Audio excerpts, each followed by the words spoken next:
রাধে রাধে বন্ধুগণ, জয় শ্রীকৃষ্ণ। সমগ্র শ্রীমৎ ভগবদ্গীতা শুনতে সঙ্গে থাকুন। আজ শ্রীমৎ ভগবদ্গীতার সপ্তম অধ্যায় বিজ্ঞান যোগ, শ্লোক 6 এবং 7। ওম নমো ভগবত বাসুদেবায়। এতৎ জনিনি ভূতানি সর্বাণি ইতি উপধারায় অহম কৃতস্নস্য জগৎ প্রভাব প্রলয় তথা। অর্থাৎ আমার এই উভয় প্রকৃতি থেকে জড় ও চেতন সব কিছু উৎপন্ন হয়েছে। অতএব নিশ্চিতভাবে জেনে রেখো যে আমি সমস্ত জগতের উৎপত্তি ও প্রলয়ের মূল কারণ। এর তাৎপর্য, বিশ্ব চরাচরে যা কিছু বর্তমান তা সবই জড় ও চেতন থেকে উৎপন্ন। চেতন হচ্ছে সৃষ্টির আধার এবং জড় বস্তু এই চেতন তত্ত্ব দ্বারা রচিত। এমন নয় যে জড়ের বিবর্তনের প্রক্রিয়ার কোনো এক পর্যায়ে চেতনার সৃষ্টি হয়েছে। পক্ষান্তরে এই চিন্ময় শক্তি থেকেই জড় জগতের সৃষ্টি হয়েছে। আমাদের এই জড় দেহটিতে চিৎ শক্তি বা আত্মা রয়েছে বলে এই দেহটির বৃদ্ধি হয়, বিকাশ হয় এবং শিশু ধীরে ধীরে বালকে পরিণত হয়, তারপর সে যুবকে পরিণত হয়। কারণ ভগবানের উৎকৃষ্ট শক্তি আত্মা সেই দেহতে রয়েছে। ঠিক তেমনি এই বিরাট বিশ্ব ব্রহ্মাণ্ডেও বিকাশ হয় পরমাত্মা বিষ্ণুর অবস্থিতির ফলে। তাই চেতন ও জড় যাদের সমন্বয়ের ফলে এই বিরাট বিশ্ব ব্রহ্মাণ্ডের প্রকাশ হয়, তারা হচ্ছে মূলত ভগবানেরই দুই শক্তি। সুতরাং ভগবানই হচ্ছেন সমস্ত সৃষ্টির মূল কারণ। ভগবানের অনুসৃত অংশ জীব একটি গগনচুম্বী অট্টালিকা, একটি বৃহৎ কারখানা অথবা একটি বড় শহর গড়ে তুলতে পারে, কিন্তু সে কখনো একটি বিশাল ব্রহ্মাণ্ড গড়তে পারে না। এই বিশাল ব্রহ্মাণ্ডের পরম কারণ হচ্ছেন বৃহৎ আত্মা বা পরমাত্মা। এই পরম পুরুষ শ্রীকৃষ্ণ বৃহৎ ও ক্ষুদ্র উভয় আত্মার কারণ। তাই তিনি হচ্ছেন সর্বকারণের মূল কারণ। সেই কথা প্রতিপন্ন করে কঠ উপনিষদে বলা হয়েছে, নিত্য নিত্যানাং চেতন শ্বেতোত্তা নাম। শ্লোক 7। ওম নমো ভগবত বাসুদেবায়।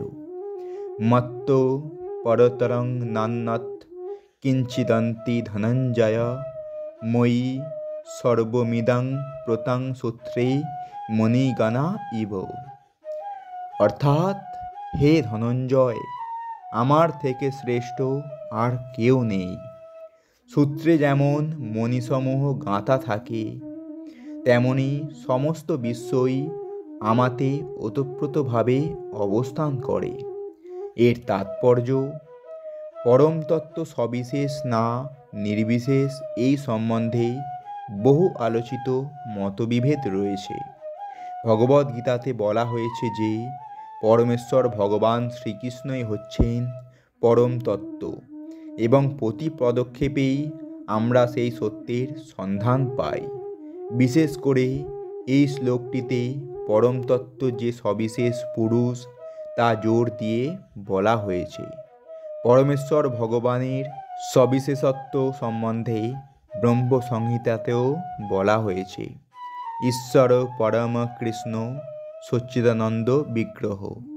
অর্থাৎ পরম তত্ত্ব পরম পুরুষ ভগবান হচ্ছেন শ্রীকৃষ্ণ। তিনি হচ্ছেন সমস্ত আনন্দের উৎস। তিনি হচ্ছেন আদিপুরুষ গোবিন্দ এবং তার শ্রীবিগ্রহ হচ্ছে সৎ, চিৎ ও আনন্দময়।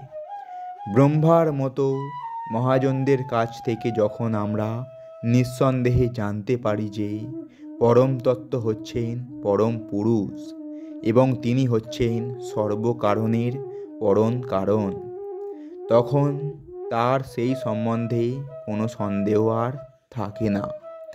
নির্বিশেষবাদীরা অবশ্য বৈদিক ভাষ্যের মতে শ্বেতাশ্বর উপনিষদের এই শ্লোকটির উল্লেখ করে বিতর্ক করে। এই জড় জগতে ব্রহ্মা হচ্ছেন প্রথম জীব। সুর, অসুর ও মানুষদের মধ্যে তিনিই হচ্ছেন শ্রেষ্ঠ।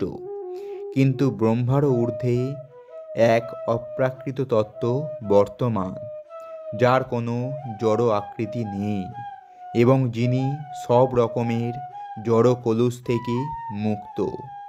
তাকে যে জানতে পারেন তিনি এই জড় বন্ধন থেকে মুক্ত হয়ে অপ্রাকৃত জগতে প্রবেশ করতে পারেন। আর যারা তাকে জানতে পারে না তারা এই জড় জগতে নানা রকম দুঃখ কষ্ট ভোগ করে। নির্বিশেষবাদীরা এই শ্লোকের অরূপম শব্দটির উপরে বিশেষ গুরুত্ব আরোপ করে, কিন্তু এই অরূপম শব্দটির অর্থ নির্বিশেষ নয়। এর দ্বারা ভগবানের সচ্চিদানন্দময় অপ্রাকৃত রূপকে নির্দেশ করা হয়েছে, যা ব্রহ্মসংহিতার উপরে উদ্ধৃত অংশে ব্যক্ত হয়েছে। শ্বেতাশ্বর উপনিষদের অন্যান্য শ্লোকেও সেই কথার সত্যতা প্রমাণ করে বলা হয়েছে, আমি সেই পরমেশ্বরকে জানি যিনি সর্বতোভাবে সংসারের সকল অজ্ঞানতার অন্ধকারের অতীত। যিনি তাকে জানেন তিনি কেবল জন্ম মৃত্যুর বন্ধন থেকে চিরতরে মুক্তি পেতে পারেন। এই পরম পুরুষের জ্ঞান ব্যতীত আর কোনো উপায়েই মুক্তি লাভ করা যায় না। এই পরম পুরুষের অতীত আর কোনো সত্য নেই, কেননা তিনি হচ্ছেন সর্বশ্রেষ্ঠ। তিনি ক্ষুদ্রতম থেকে ক্ষুদ্রতর এবং তিনি মহত্তম থেকে মহত্তর। একটি গাছের মতো মৌনভাবে অধিষ্ঠিত রয়েছেন এবং তিনি সমস্ত পরব্রহ্মকে